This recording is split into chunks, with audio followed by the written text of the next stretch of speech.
Muchas gracias, Uni, y a la sociedad por contar conmigo y con el grupo de hereditarias de la Comunidad Valenciana, y a Ana por ayudarme, porque sin ella tampoco no hubiera entendido mi propia charla. Vamos allá. Bueno, igual con esto de aquí. Va un poco con retraso. Perfecto. Bueno, ahora toca la parte del clínico, del nefrólogo, que tienen que interpretar todas esas tablas que ya el genetista ha llegado a una interpretación. Vamos a ver nosotros qué podemos hacer con ello. Sabemos que la enfermedad renal crónica es una alta prevalencia y dentro de ellas pues la causa monogénica es una causa importante que hace que muchos de los pacientes lleguen a diálisis. Así pues, la medicina genómica surge como una técnica temprana y específica para su detección. En el Paleolítico, hasta hace 20 o 30 años, pues cuando se sospechaba una enfermedad renal, después de hacer un estudio, pues se buscaba gen a gen o con un pequeño panel de genes y se iba analizando uno a uno en función de la probabilidad o de la prevalencia que tenían para analizarlo. Esto ha cambiado. Como ya he dicho, hay muchos genes que están implicados en patología, más de 600 genes en enfermedades renales monogénicas, pero ¿qué ocurre? Cada vez el coste de estos estudios es menor, la logística es más fácil, son test que llegan más rápidos y esto hace que cada vez se utilice más. Prácticamente ya en cualquier centro pues ya podemos tener acceso a un estudio genético. Esta nefrogenética nos ha golpeado de frente y ahora somos los nefrólogos los que vamos un poco por detrás y tenemos que ponernos las pilas. La genética tiene un valor indudable en la nefrología. Sabemos que nos puede dar un diagnóstico definitivo de una patología o incluso reclasificar una que creíamos que teníamos, identificar a pacientes o a miembros afectos de una familia, que lo que se llama la prueba en cascada o de ligando, sino detectar si tiene la patología o no.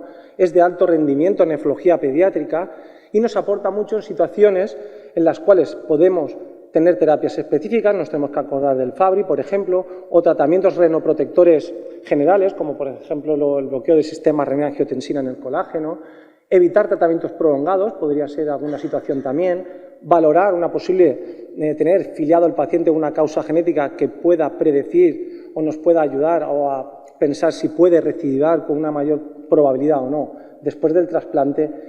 También podemos detectar complicaciones extrarrenales y dar un consejo genético al paciente para su planificación reproductiva. Además, nos va a aportar información pronóstica, algunos casos nos puede ayudar a evitar una biopsia con la nefritis tubulointestinal autosómica dominante, evaluar a un donante vivo emparentado y con un test genético concluyente pues podemos aumentar el conocimiento y comprender más la patogenia de la patología que estamos estudiando. Pero no debemos olvidarnos que también hay una serie de riesgos. Los pacientes también pueden sufrir un daño psicológico por no encontrar algo porque puede haber que algún estudio no sea concluyente o encontrar una patología inesperada. Podemos también revelar a familiares datos que pues, no querían conocer. Esto puede llegar a ocurrir, hay que respetar el derecho a no saber. Tenemos una interpretación en ocasiones compleja de las variantes de significado incierto que ahora veremos y que en algunos países, bueno, pues el hecho de diagnosticar una enfermedad genética y el paciente pues a lo mejor en estado asintomático puede suponer el acceso a algunos seguros de tipo de vida o de discapacidad en algunas zonas geográficas del mundo. Así pues, vamos a plantearnos, antes de hacer el estudio genético, a quién, qué genes vamos a valorar, con qué técnicas, esto ya lo hemos visto en la charla anterior, y veremos sobre todo cómo asesoraremos al paciente pretest, cómo pediremos el estudio genético, lectura, su interpretación y qué podemos hacer con esa información, cómo se la vamos a devolver a nuestro paciente.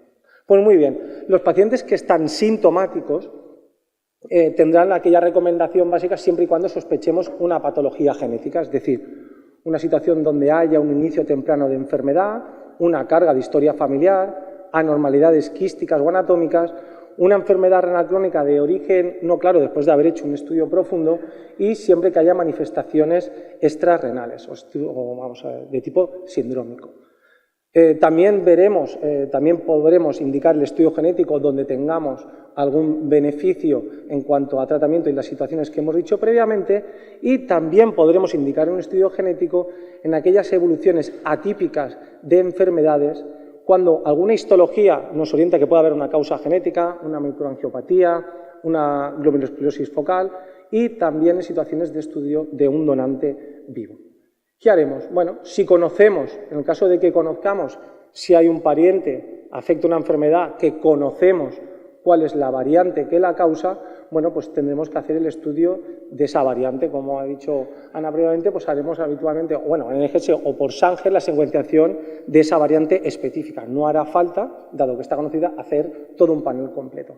En caso que no conozcamos la causa en el familiar afecto que no esté determinada, sí que se realizará un panel más ampliado dirigido al fenotipo y en caso de que no se encuentre ningún resultado ya ampliaríamos a un estudio de exoma o en casos ya con alta sospecha y que no encontremos nada a un genoma. ¿Qué ocurre con los pacientes asintomáticos? Bueno, partiendo de la premisa que lo ideal es tener el diagnóstico genético en un familiar afecto, esto es lo esencial, veremos a ese paciente que está asintomático, veremos si el paciente se puede beneficiar de algún tipo de tratamiento o bien porque el paciente desee conocer su situación de ser portador o no, o bien si el paciente se está estudiando como para donante vivo, dado que está emparentado con esa persona afecta, en esos casos sí que está indicado el estudio genético. Siguiendo un poco el esquema de antes, si conocemos la variante, realizaremos esa variante, ese test específico de esa variante y si no, haremos un panel de gen más ampliado. No haremos de inicio el estudio en otras situaciones ni tampoco se realizará en niños que están en situación de estar asintomáticos, es decir, solo se hará en los niños donde presenten fenotipo positivo. Bueno, tenemos que hacer el asesoramiento del paciente. Habitualmente hacemos esto en la consulta, le damos el papel, firme aquí, y con eso habitualmente el asesoramiento a veces lo hemos sacado. Y esto no es así, el nefrólogo debe ser capaz de asesorar, de explicarle al paciente. Tenemos que decirle qué probabilidad, en base a nuestra experiencia o a la rentabilidad diagnóstica de cada patología que se esté sospechando, qué probabilidad pretest tenemos de encontrar una causa. Y si eso nos va a cambiar el tratamiento, qué puede ocurrir, si el pronóstico lo vamos a poder definir mejor, si vamos a tener que buscar en algún otro tipo de manifestación. Decirle al paciente que, y esto es muy importante, decirle que podemos no encontrar ninguna causa o que el resultado sea no concluyente o que incluso esa interpretación pueda cambiar en un periodo de tiempo conforme cambian las evidencias. Decirle que un test genético, eso se lo tenemos que decir a ellos y a nosotros, que un test genético negativo no es lo mismo que el paciente no tenga una enfermedad renal hereditaria, que es posible que necesitemos de la colaboración o de la implicación de otros familiares para aclarar la situación o clasificar esa variante y que podemos encontrar una serie de hallazgos incidentales, es decir, hallazgos digamos que son patogénicos no relacionados con el fenotipo inicial del paciente o hallazgos secundarios, que son los llamados genes accionales, que son una serie de genes que el Colegio Americano de Genética, digamos que recomienda su estudio, su secuenciación, dado que se puede intervenir sobre la evolución de esa enfermedad. Así el paciente, en el consentimiento, nos va a autorizar a hacer el estudio en la recepción del procedimiento, pero el paciente puede no autorizar a recibir información de otros hallazgos o que, por ejemplo, en un futuro no se le realice una nueva determinación de esa información genética. Esto hay que informárselo al paciente. Muy bien, por tanto vamos a hacer la solicitud del estudio genético y aquí vemos una propuesta, información clínica facilitada, poliquistosis renal, no antecedentes familiares. Realmente eso es una fenotipación pésima. Realmente tenemos que decir al menos qué fenotipo presenta el paciente o intentar encasillarlo dentro de un síndrome clínico, glomerular, una ciliopatía, afectación tubular, intersticial, afectaciones extrarrenales, cuándo empiezan, qué evoluciones han tenido, pruebas complementarias, analíticas, algún test genético que tenga o algún familiar o él mismo de algún otro laboratorio, biopsias y a ser posible el patrón de herencia lo más claro posible, a ser posible con 3 generaciones, por lo menos pues, padres, hijos sería perfecto. Si no es suficientemente esto, bueno, pues ya existen, digamos, plataformas para hacer un fenotipado más avanzado, como es la plataforma HPO, donde tú puedes entrar en el portal, poner el fenotipo y te lo va codificando. De esta manera, el lenguaje, digamos, del fenotipo se computabiliza, ¿no? Se hace a nivel de carácter más bioinformático. Esto, además, en un futuro ya hay plataformas donde son capaces de recoger la información de la historia electrónica y la inteligencia artificial, la máquina, ella automáticamente te crea una serie de códigos del fenotipo del paciente, que con esos, digamos, son capaces de crear esos paneles virtuales tras la secuenciación de un panel más amplio de un exoma.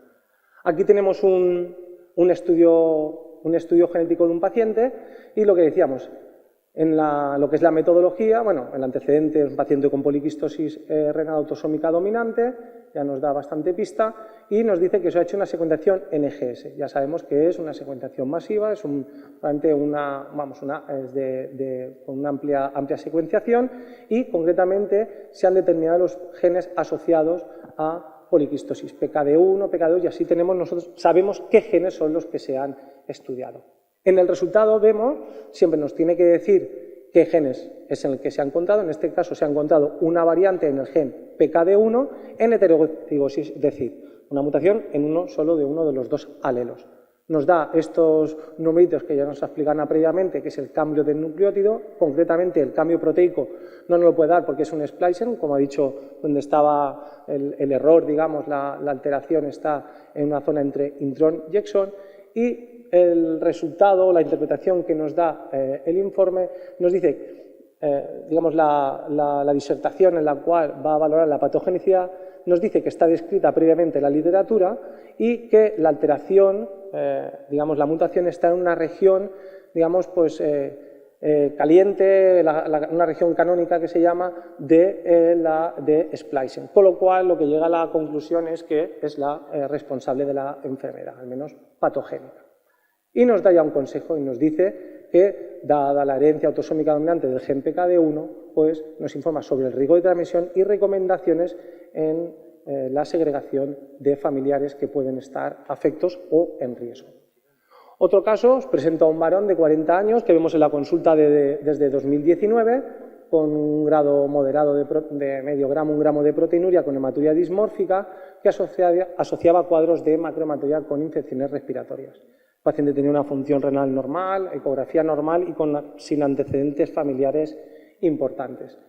El paciente se le comentó hacer una biopsia para sospechar, lo que en principio sospechamos una nefropatía, en principio podría ser una nefropatía IgA, pero no tenía claro hacerse una biopsia, con lo cual lo que hicimos fue plantear un estudio genético. El paciente se hizo el estudio genético, como vemos, de nuevo por secuenciación masiva, con confirmación de algún tipo de genes, y también se realizó estudios de colagenopatías. En el informe, en muchas ocasiones, vamos a ver esta ristra de genes para que nosotros sepamos qué genes, no para que los leamos todos, sino por si vamos en búsqueda de uno o porque sospechemos, porque lo hayamos estudiado, buscar para saber si se ha analizado o no. También podemos encontrar las limitaciones que puede tener, es decir, qué genes no se han analizado, por qué, o porque no están disponibles, o simplemente porque a lo mejor el análisis no es del todo fiable.